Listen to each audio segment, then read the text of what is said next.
दे दे। मुस्कुराहट आई। ब्रह्मचर्य का कुछ अलग सिस्टम, नियम, वो सब, पर प्रभु के वचनों पर विश्वास है। यमुना जी से कहा कि श्री कृष्ण हमारे बाल ब्रह्मचारी हो, तुम्हारा मार्ग। यमुना जी हट गई, मार्ग दे दिया। आश्चर्य हुआ। वहां पहुंचे, दुर्वासा जी को प्रणाम किया और सब रखा तो मुंह बगाड़ दिया। डाल कुंतलों सब सखियों, पुआ कचौड़ी खीर सब पा गए। प्रणाम किया, थोड़ा भी किनका नहीं बचा, सब पवा दिया। तो उनका भगवान आज्ञा करो तो जाए। हाँ जाओ। तो यमुना जी बाढ़ी हैं। तो बोले कैसे आई थी? बोले प्रभु ने कहा था कि यदि हम बाल ब्रह्मचारी हैं तो मार्ग दे दो। यमुना जी ने मार्ग तो बोले कह देना दुर्वासा अगर दूब के रस के सिवा अपनी जबान में कभी कुछ रखा ना हो तो यमुना जी मार्ग। बहुत हंसी की, जैसे गुरु ऐसे चेला, जैसे चेला वैसे गुरु।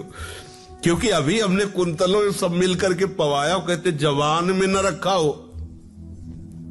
गई पर यमुना जी से कहा कि दुर्वासा जी अपनी जिह्वा में दूब के रस के सिवा और कुछ ना रखा हो तो आप, यमुना जी ने मार्ग दे दिया। तो आश्चर्य हुआ।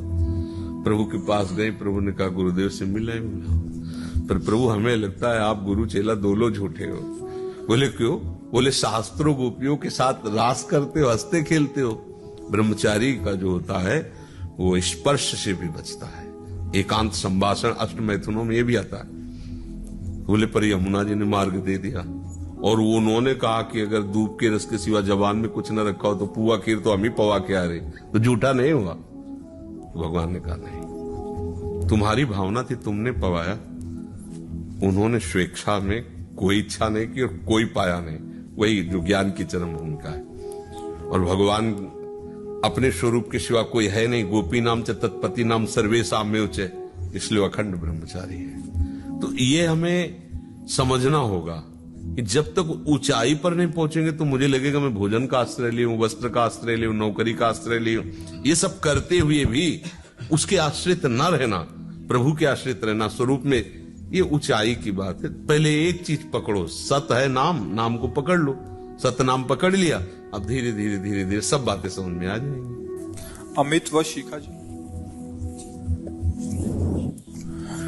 जय जय श्री राधा वल्लभ श्री हरिवंश। गुरुदेव आपके चरणों में कोटि कोटि नमन। गुरुदेव मेरा मार्गदर्शन कीजिए।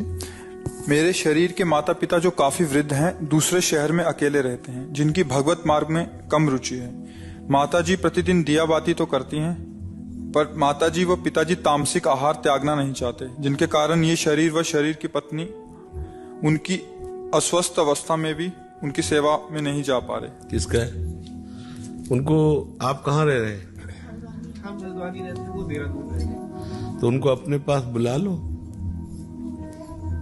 जी गुरुदेव, आना तो चाहते हैं बट जो खाए पिए, जैसे आपको नहीं खाना पीना जी, उनको उसमें फिर हम अपना मतलब रसोई पूरे अलग रखेंगे। हाँ रखना पड़ेगा, रसोई पूरी अलग। हाँ हम ये नहीं जानना चाहेंगे वो क्या खाते हैं जी। बस हम इतना कहते हैं कि जो भी खाते हो आपको ये देखना है कि मेरे आराध्य देव हैं और माता पिता वृद्ध होने पर उनको हमारी जरूरत है। अब वो अपनी आदतें नहीं त्याग पा रहे, लेकिन हम अपने धर्म को थोड़ी त्याग देंगे। हमारा कर्तव्य है बूढ़े माता पिता को सुख पहुंचाना।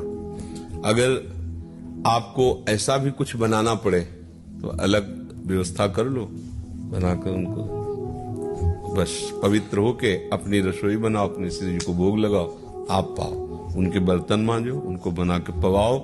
जरूरत पड़े तो उनके मलमूत्र को साफ करो। उनके लिए नियम मत लागू करो कि वो ये छोड़े तो हम सेवा करें। छोड़ दे तो अच्छा है, ना छोड़े तो आपको उनको नहीं छोड़ना, उनकी सेवा करनी, क्योंकि वो वृद्ध हैं। अब आपका कर्तव्य आपको निर्वाह करना चाहिए, उनकी तरफ नहीं देखना वो क्या करते हैं। मान लो जैसे वृद्ध हैं, वो कह रहे हैं मुझे शराब चाहिए, जाओ बोतल लाओ, उनके सामने रखो। कभी प्रसन्न हो तो निवेदन कर सकते हो कि आपकी वृद्धावस्था है, आप चाहो तो भगवान का भजन करके अपना कल्याण कर सकते हो, पर यदि आप नहीं चाहेंगे तो मैं अंतिम समय तक आपको ला के दूंगा। आप प्रसन्न रहिए, पर हमारी प्रार्थना है एक बार विचार करना, ऐसे कर सकते हो। पर उनको जो चाहिए उनको दो, उनकी सेवा करो। ऐसा नहीं कि वो वृद्ध हैं तो हम अपने अनुसार से चलाएं उनको, नहीं। वो हमारे आराध्य देव हैं। जैसे चलो हम वैसे चलाएंगे। आप हमारे माता, ये जरूर सबको करना चाहिए। वयोवृद्ध और एक सावधानी है कि आप करोगे सेवा, आपको गाली देंगे, वो 4 लोगों से आपकी बुराई करेंगे। वहां हम कितने सुख से रह रहे थे, ये ले आया और हमको यहां सताता है, इसकी बहू हमारे अनुकूल नहीं चलती है, वो ऐसा करेंगे, कर सकते हैं, ऐसा होता है। आपको थप्पड़ नहीं मारना, आपको गाली नहीं देनी, चुपचाप मुस्कुरा के सह लेना है, क्योंकि ऐसा होता है। जहां आपने भगवत भावना करके सेवा शुरू की तो वहां घुमा दी जाएगी बुद्धि, आपके विपरीत ही। अब आपको लगेगा रात दिन तो हम सेवा करते हैं, इनके कितने सब, इसके बाद ये 4 लोगों से कहते हैं मरो फिर जाओ, ऐसा नहीं। उस समय बस चुप रहना है। तो जैसे आप जब स्वयं सोच करने लायक नहीं थे, तब आपकी माँ ने आपको कहां कहां कैसे कैसे दुलार किया है। गोद में हक दिया है तो मारा नहीं, पटका नहीं है, दुलार कर। वही माँ है आज, वही पिता है जिसने कमा कर आपको पढ़ाया लिखाया, स्वस्थ किया, इस योग्य किया। अब उसके गुण दोष नहीं देखने, वो पिता है हमारा, वो हमारा आराध्य देव है। हमको उसके अनुसार उसकी सेवा करनी, हमें नहीं खाना पीना, हमें अपने हिसाब से चलना है। हेलो, आप दीक्षित हो भगवत मार्ग के पति को, तो आपको ऐसे करना है, ठीक है। गुरुदेव